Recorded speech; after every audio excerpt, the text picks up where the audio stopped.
Ever find yourself going down these rabbit holes, like really pondering some of history's biggest enigmas? Mm. Well, today we're doing exactly that.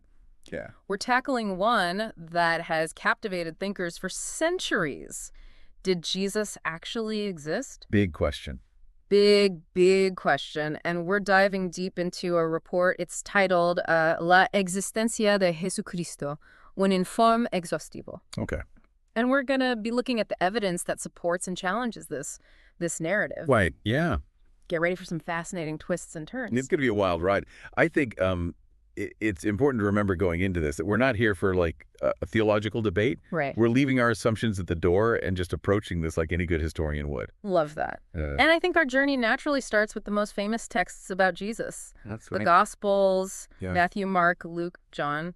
They practically define the story for billions of people. Right. But how reliable are they as historical accounts? Like, really? It's not like they're dry, just straight historical records or something. No, not at all. And you bring up a good point. Like, these texts are deeply intertwined with Christianity itself. Right. Like, they're trying to inspire faith, Yeah. not just recount facts. But that doesn't make them useless to historians. Okay. Think of them as like primary sources with a very specific agenda. Okay, I like that. So they need to be viewed through a critical lens, but they still hold valuable clues. For sure. What's particularly interesting is we have these 4 different Gospels. Right. What can you tell us about each one, like how they relate to each other? What should we be looking for? Yeah, well, we can't talk about the Gospels without mentioning the Synoptic Gospels. Okay. Matthew, Mark, and Luke. And they get this name because they actually share a remarkable amount of similarity, like in their stories and wording, which suggests they might be based on like a common source or even like oral tradition. Fascinating. Mark is often considered the oldest, and it reads almost like a raw, very action-packed account. It really focuses on Jesus's human experiences, including his suffering. It's like you're getting this like very human side of a figure that's often seen as larger than life. Exactly. And then you have Matthew. Matthew goes the extra mile to connect Jesus to Jewish prophecy and tradition. Okay. It seems to be written for a Jewish audience, really emphasizing Jesus's lineage and fulfillment of kind of messianic expectations. It's interesting how like each gospel takes a slightly different approach, like they're trying to convey a different side. Totally. So what about Luke? How does he fit into this puzzle? Yeah, Luke is our detail-oriented historian. Yeah. He seems very concerned with placing Jesus in a specific context, historically. Okay. He meticulously weaves in names of Roman officials and geographic details. Wow. It almost feels like he's anticipating skeptics and saying, see, this really happened and here's the proof. A first-century fact checker. I like that. And then, of course, there's John. Right. John, I don't know. I've always kind of found it to be a little more mystical. I don't know if that's the right word. No, you're picking up on what makes John so unique. Okay. It's less interested in, like, the chronological events. Yeah. Or the historical, very specific details. John goes deep into the philosophical and the theological aspects of Jesus' teachings. Okay. John really emphasizes Jesus' divine nature. Okay. And the very profound meaning behind his words and actions. So, I mean, we've gone through, these different kind of flavors of the Gospels. Yeah. But you might be thinking, is there anything outside of these texts that mentions this guy? Right. It's like, how can we confirm a story from someone's life if all we have are their like personal journals? You know what I mean? Totally. Yeah. Like trying to get the full picture from just one perspective. Exactly. It makes you wonder if there are any like independent sources that even mention this figure who, seemingly turned the world upside down. Well, and this is what's so interesting about this. There are. Come on. And they come from some pretty unexpected places. Okay. So we're talking within a century of Jesus's life, we have Roman and Jewish historians mentioning him. Get out. Okay, now we're talking. This is what I'm talking about. This is what makes this stuff so much fun, right? Yeah. So who are these historians and what are they saying? So let's start with Flavius Josephus. Okay. He was a Jewish historian writing in the 1st century. And his massive work, Antiquities of the Jews, covers Jewish history, and there's a couple of references to Jesus in there. Antiquities of the Jews. That sounds like it could fill like a whole library. Oh, yeah. What kind of references are we talking about here? So there's been debate among scholars about whether later Christian scribes might have kind of, embellish some of these passages. Okay. But most agree there's like a core authenticity to them. Okay.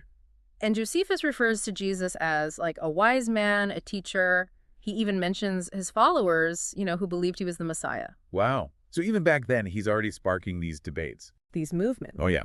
And what's really important that he does is he directly links Jesus to his execution under Pontius Pilate. Right. Which is huge. Right. Because it's corroborated by other sources, and it's crucial for, placing Jesus within an actual historical context. It's like finding those little puzzle pieces that like lock a historical figure into a specific time and place. Exactly.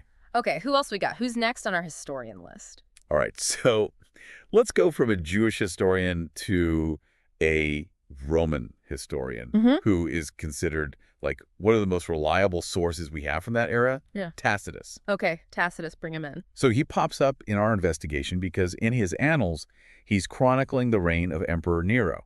Okay. And while he's describing Nero's persecution of Christians, he drops this really fascinating breadcrumb about Jesus. Nero persecuting Christians. Things are getting spicy. Yeah, a little bit. So what's a breadcrumb? What do you say? So basically, Tacitus confirms Jesus' execution under Pontius Pilate. He even mentions that it happened during the reign of Tiberius, which lines up perfectly with, the Gospels and everything. Wow. So it's a brief mention. But coming from a historian like Tacitus, this is huge. Right, because it's like this tiny detail from this other historical account suddenly like illuminates this whole other thing. It's like a historical cross-reference. Okay, so you said we had one more historian. One more. And this one's really interesting because he doesn't even use the name Jesus. Okay. So this is Suetonius, another Roman writer. Okay. And he's writing about Emperor Claudius. Okay. And he mentions Claudius expelling Jews from Rome because of unrest caused by someone named Chrestus. Chrestus? That sounds awfully close to Christus. Right. Which is Latin for Christ. Exactly. So it's a small detail, but potentially huge implications. Many scholars believe that this is either a misspelling or, just a variant of Christus, which would make it another really strong reference to Jesus, and this time coming from, like, the heart of the Roman Empire. Yeah. So we've got a Jewish historian, Roman historians, the Gospels, all within like a relatively short time frame, all pointing toward this one guy. It's a pretty compelling picture, wouldn't you say? I mean, yeah. Of course, no historical figures, perfectly preserved like a fly in amber. Right. There's always more to uncover and debate, but what we've gone over does create a really strong case for his existence.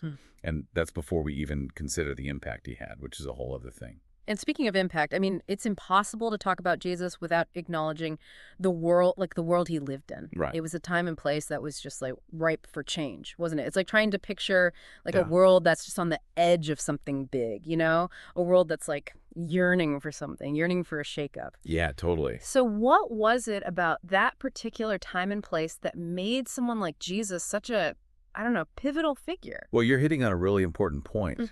To understand Jesus, you have to step back into, like, the sandals of someone living in first century Judea. Okay. Imagine a world under Roman rule where, many Jewish people felt oppressed. Right. And they were longing for a leader to, like, liberate them. Right. The air was thick with this anticipation for a Messiah. Right. Someone who could fulfill their deepest hopes. Wow. And reshape their destiny. It's fascinating how, like, history is often shaped by these like moments of just like great yearning where like hope for better future just like ignites these really powerful movements. For sure. And this is where it gets really interesting, right? Okay. Because whether you view Jesus as divine or simply a man of his time, right, there's no denying that he embodies so many of the qualities associated with this like messianic archetype. Yeah. He's speaking of a coming kingdom. Right. He's challenging authority. Right. He's offering these messages of hope and radical change. Right.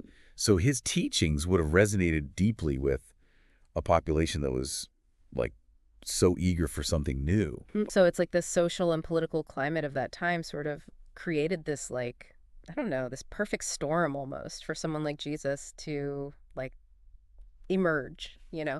It makes you wonder how history might have unfolded differently if he had come along at a different point. Oh, it's such a fascinating thought experiment. Right. And speaking of events that have sparked endless debate, we can't wrap up this deep dive without talking about the resurrection. Right. It feels almost impossible to separate like the historical Jesus from the miraculous stories Yeah. that have kind of been woven into the narrative over the centuries. So Right. how do we even approach that? It's tricky, right? Yeah. Because we're not here to debate the validity of the resurrection as a miracle. Right. That's a matter of faith. Okay. But what we can do is explore whether the fact that so many people believed it so soon after his death Right. offers any insight into his historical existence. Yeah. Right. It's like you can understand the impact of like a rumor or a legend, even if you can't prove that the actual event happened. Totally. So what do we have about these like early beliefs in the resurrection? What's out there? Well, accounts of the resurrection appear within decades of Jesus' death, which suggests it wasn't some myth that, popped up centuries later. Right. Paul, in his first letter to the Corinthians, explicitly mentions Jesus appearing to over 500 people Wow. after the resurrection. Now, again, we don't have to get into whether that literally happened or not, Right. but the fact that it's mentioned so early is really important. It's like trying to trace back the origins of like a social movement, right? Like Yeah. the closer you can get to the source, the more you can understand like how it actually grew and transformed. Exactly. And think about the historical ripple effect.